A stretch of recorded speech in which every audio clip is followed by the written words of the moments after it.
जय त्र्यंबकराज। भगवान शंकरांचा फोटो आपण नेहमी बघतो, तर त्या फोटोत आपल्याला नेहमी दिसतं की भगवान शंकरांनी भस्म लावलेलं असतं। भस्माचं काय महत्व आहे आपण आज ते बघूया।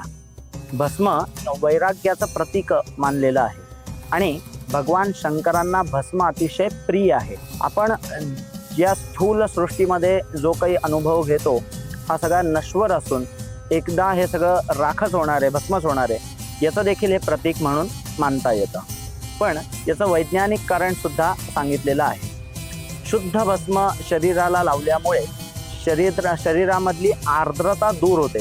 त्याचप्रमाणे कपाळाला भस्म लावल्याने आणि आज्ञाचक्रावरती भस्म लावल्यामुळे डोकेदुखी सारखे आजार देखील दूर होतात। या भस्मधारणामुळे शरीरातलं तापमान स्थिर राहतं आणि गारव्यापासून किंवा थंडीपासून आपल्या शरीराचं संरक्षण होतं। असं वैज्ञानिक कारण सुद्धा भस्मधारणाबद्दल आपल्याला बघता येतं। एक उपाय आपण आज याबद्दल बघूया।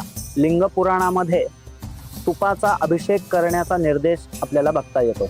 घृतेन स्नापयेत देवम वंश विस्तारकारकम आरोग्यं लभते नित्यम सर्व बाधा विवर्जितः।